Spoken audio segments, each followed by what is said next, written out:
Welcome to Viraj technical academy. कल हमने एक चार्ट पे क्वेश्चन किया था जिसमें एक नेगेटिव और एक न्यूट्रल बॉडी आमने सामने रखी थी और उसमें जो फोर्स लग रहा था वो अट्रैक्शन का फोर्स था।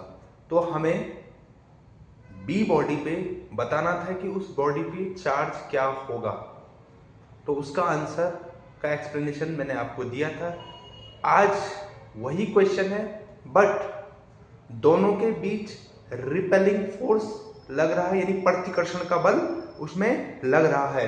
तो यहां पे हम देखते हैं कि एक निगेटिव चार्ज और एक न्यूट्रल बॉडी, बट जब दोनों को आमने सामने रखते हैं तो इस निगेटिव चार्ज की वजह से जो न्यूट्रल बॉडी है उसमें इंडक्शन के कारण इस बॉडी में पॉजिटिव सामने आ जाएगा और नेगेटिव से क्या हो जाएगा, दूर हो जाएगा।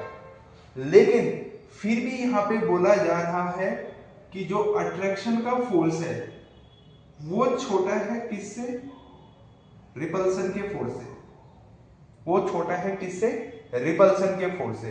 तो हमें ये बताना है कि बॉडी बी में चार्ज क्या होगा, यानी आवेश क्या होना चाहिए, यानी पॉजिटिव होगा, नेगेटिव होगा, दोनों होगा या और होगा। तो यहां पे सबसे बड़ी बात है ये डिस्टेंस छोटी और ये डिस्टेंस बड़ी। आपको पता है 1/4πε0 Q1 Q2 upon R square. ये वाली जो डिस्टेंस है इस डिस्टेंस से क्या है, छोटी है, लेकिन फिर भी हमारा रिपल्सन का फोर्स लग रहा है। इसका यह मतलब हुआ कि बॉडी बी में क्या होना चाहिए, निगेटिव चार्ज होना चाहिए, क्योंकि निगेटिव चार्ज होगा तभी तो ये रिपेल करेगा। इसमें भी ज्यादा नेगेटिव नेगेटिव अगर आमने सामने होंगे तो क्या होगा, तभी ये रिपेल का फोर्स लगेगा। और यहाँ पे आप देख रहे हो कि R2 is greater than R1। तो यहाँ पे जो बी में चार्ज होना चाहिए वो होना चाहिए नेगेटिव।